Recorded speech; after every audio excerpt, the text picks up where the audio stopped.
BRS వ్యక్తి నచ్చకపోయినా, BJP వ్యక్తి నచ్చకపోయినా, కాంగ్రెస్ వ్యక్తి నచ్చకపోయినా, ఇంకా ఇండిపెండెంట్ స్వతంత్ర అభ్యర్థులు కూడా మీకు నచ్చకపోతే కనుక మీరు ఖచ్చితంగా నోటా గుర్తుకు అక్కడ ముద్ర వేసి అక్కడ పడేయండి. నోటాకు ఆప్షన్ ఉంది మిత్రులారా. ఈ రాజకీయ నాయకులు ఇచ్చే హామీలన్నీ బూడిదలో పోసే పన్నీరే. ఏ ప్రభుత్వం కూడా పేద ప్రజల బతుకును మార్చదు. ఎలక్షన్ వస్తే దండం పెడతారు, గుండు మీద సున్నం పోస్తారు. ఇది ముమ్మాటి నిజం. ఎన్నికలు వస్తే ముడ్డి కూడా అడుగుతారు వాళ్ళు, ఎందుకంటే అది అలవాటు వాళ్ళకి. సర్పంచ్గా నిలబడే వాళ్ళు విపరీతంగా హామీలు ఇస్తారు. మీకోసమే పుట్టినా, ఏమంటే అది చేస్తాం, ఖచ్చితంగా ఓటు వేయండి, గ్రామాన్ని డెవలప్ చేస్తాం, విద్యపరంగా హామీలు ఇస్తారు, వైద్యం పరంగా హామీలు ఇస్తారు. కానీ ఎక్కడ వేసిన గొంగలు అక్కడ ఉంటుంది. మీరు దశాబ్ద రాజకీయాలు చూడండి. తెలంగాణ రాష్ట్రం వచ్చిన తర్వాత కూడా అనేకమైన స్కూల్స్ ఇప్పటికీ మూతపడి ఉన్నాయి గ్రామాల్లో.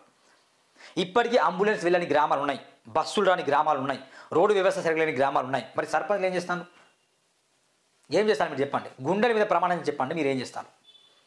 ఏకగ్రీవంగా ఎన్నుకుంటారు కదా సర్పంచ్. ₹1,00,00,000 అట, 60 లక్షలట, 70 లక్షలట. ఏకగ్రీవంగా ఎన్నుకున్న సర్పంచ్ తర్వాత ఏం చేస్తారు? 2014 నుండి 2025 ఈ మధ్య చేసిన బిల్స్ కూడా చాలామందికి రాలేదు. దాంతో సర్పంచులు కావచ్చు, చిన్న చిన్న కాంట్రాక్టులు లబోదివ్వమంటాను. మరి మీరు గెలిచి ఏం చేస్తారు? ఇంకా 3 సంవత్సరాలు ఈ సర్పంచ్ పదవి మీరు ఏం చేస్తారు చెప్పండి?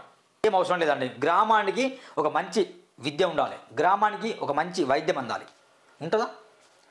మూతపడిన స్కూళ్ళను తెరిపించండి. ఒక మంచి 10 పడకల ఆసుపత్రి కట్టండి గ్రామంలో, ఎంత బాగుంటుంది.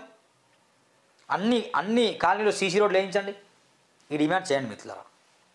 ఎవరు నచ్చకపోతే కనీసం నోటాకేయండి మిత్రులారా. మీరు నోటాకేస్తే సూర్యన్న నచ్చి అభివృద్ధి చేస్తాడు, సూర్యన్న ప్రశ్నించి అభివృద్ధి చేస్తాడు. ఎవరు నచ్చలే ఒత్తిడి తీసేది నేను అభివృద్ధి చేస్తాను.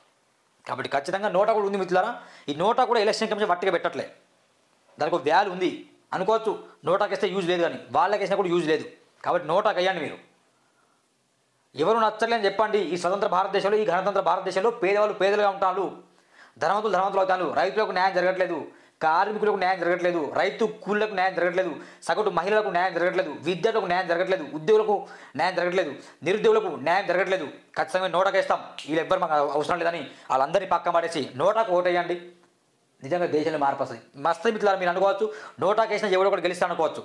కానీ నోటాకేసిన ఓట్లు కనుక కుప్పలు పడితే కనుక ఖచ్చితంగా ఎందుకు నోటాకేసిన ఒక చర్చ వస్తుంది. ఆ చర్చనే ఒక మార్పుకు నాంది పలుకుతుంది.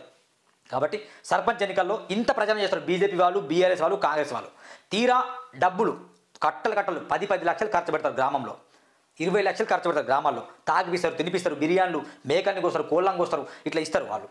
అది చేయకపోతే వీరు గెలవరు. ప్రజలు కూడా మాకు ఎవరు ఇచ్చిండు, మా గడప ఎవరు రాలేదా, ఎంత ఇస్తావు, ఏమి ఇస్తావు అంటారు వాళ్ళు. ఇలాంటి వాళ్ళ అభివృద్ధి కోరుకునేది.